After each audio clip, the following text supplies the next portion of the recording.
New Zealand Maori against Ireland. I guess technically it's an international. It's going to be a bit like a line series, five tests. So I've got so much to break down. So the first game will be the Maori series.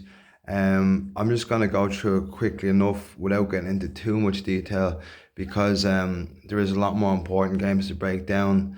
First of all, this shouldn't be an indication of how the series will go because it's basically like New Zealand B squad against Ireland's B team.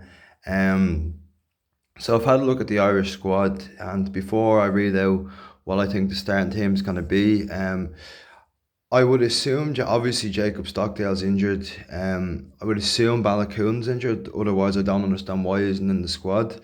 Keeler Earls is a great servant, but Zebo's a couple of years younger. So if I don't understand why Zebo isn't in the squad, if Keeler Earls is in the squad, they seem a little bit short on centres. I thought they could have taken Stuart McCluskey, over five tests to give them an option, especially against the Maoris.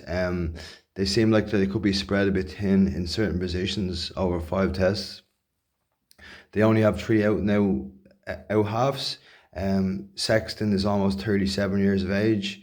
Um, Carberry, I believe, can be his successor, but there are doubts about his fitness. Can he stay fit?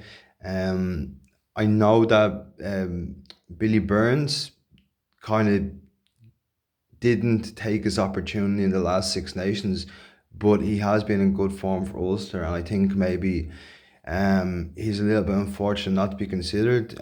Same with Ross Byrne. I think Ross Byrne is a serviceable option. So those were the ones who were unfortunate to miss out. As for the Maori test, this is only 4 days before the first test, so I don't think they're going to want to start any players who are starting, and even they probably want to rest most of the bench. I think they can rely heavily on experienced players like Cian Healy, Conor Murray, and Keith Earls. I think they should start. Front row, Beelum, Herring, Cian Healy. Second row, Joe McCarthy. Again, actually, Ross Maloney was unlucky to miss out. Maybe who knows? He could be called in with injury. Kieran Treadwell, back row, Ryan Baird, Prendergast, Gavin Coombs. Again, Jack and O'Donoghue unlucky to miss out. Conor Murray. I've decided to go with Harry Byrne at out half. I was thinking Crawley, but again, they're short on centres. So Frawley and Hume in the centres. Hume can really stake a case to maybe getting a test match.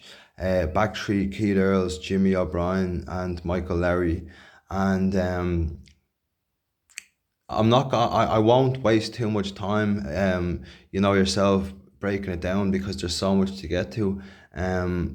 Bear in mind the Lions lost to the South Africa A team, but it didn't mean anything because they won their next test. So don't read too much into this. Personally, I think it's going to be a very competitive game. I'm predicting a draw. I'm going to say it's 22 points apiece.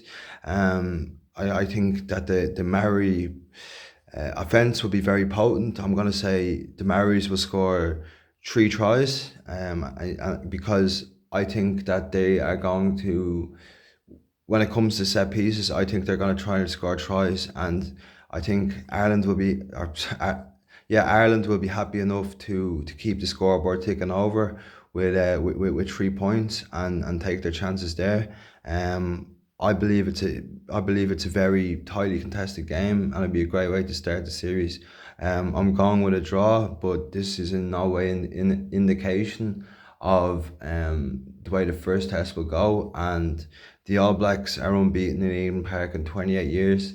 So even if Ireland do lose the first test, don't write them off for the series just yet, because you remember what happened with the Lions. That's my first breakdown, and I shall continue soon.